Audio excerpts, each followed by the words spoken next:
আমরা seasonal fan, আমরাই যদিও সবচেয়ে বেশি উপভোগ করি। তো আর্জেন্টিনাকে সাপোর্ট করি। ব্রাজিল অবশ্যই, যেহেতু জার্সি পরা আছি।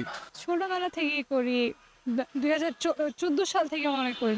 ফাইনালে অবশ্যই ব্রাজিলকে আশা করি। না ভাই, ব্রাজিল যে খেলা দিছে ওরা এক্সা কেমনে নিবে ভাই? কোনো এক্সপ্লেনেশন আমি অ্যাকচুয়ালি দিতে পারছি না। ভালোই খেলছে, দুই দলই ভালো খেলছে, যার কারণে ড্র হয়েছে। 14 তারিখ রাত 4টার সময় ব্রাজিল যেটা করছে, ব্রাজিল ড্র করেছে, ঠিক আছে? ড্র করলে কি কোনো লাভ নাই, পয়েন্ট ভাগাভাগি হয়, হারো নয় জিতো, ড্র এটা তো কোনো রেজাল্ট হইতে পারে না। সামনে আরো ভালো করবে ইনশাল্লাহ। এবার তো নেইমার ছিল না, নেক্সট বার নেইমার আসবে, নেক্সট ম্যাচে ভালো করবে ইনশাল্লাহ।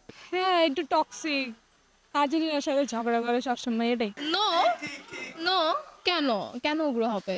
এটা সমর্থকরা, সেটা যার যার পার্সোনালিটির ব্যাপার। এখানে তো কে কোন দল সাপোর্ট করতেছে এটা তো উগ্রতার সাথে কিভাবে যায়? অপোনেন্ট হিসেবে না, অ্যাকচুয়ালি বলতে গেলে ব্রাজিলের খেলা আমরা সেরকম ছন্দটা পাইনি। আমাদের আর্জেন্টিনার খেলা আছে 17 তারিখ। আর্জেন্টিনার প্লেয়াররা আশা করছি যে একটা ভালো আউটপুট দিতে পারবে।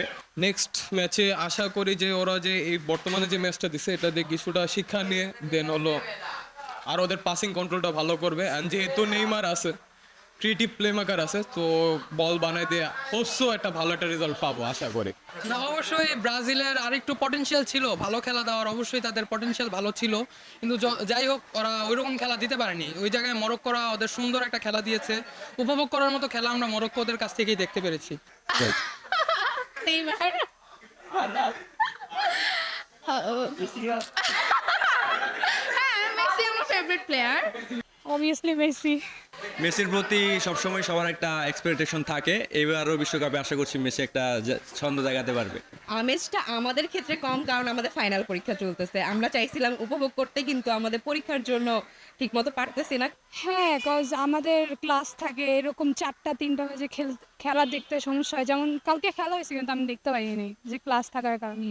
ইনশাল্লাহ যাবে। কিভাবে মানে ব্রাজিল এবার ওয়ার্ল্ড কাপ নিবে, এটা হচ্ছে কোশ্চেন ভাই। অ্যান্ড ব্রাজিলের পাশাপাশি যদি পর্তুগাল বা ফ্রান্স যদি আসে, তাহলে ম্যাচটা খুব ভালো হবে দেখতে। ফাইনালে অবশ্যই আর্জেন্টিনাকে দেখতে চাবই, তার মধ্যে জার্মানির সাথে হলে তো ভালো হয়, আরেকটা রিপিট হয়ে যাবে স্টোরি।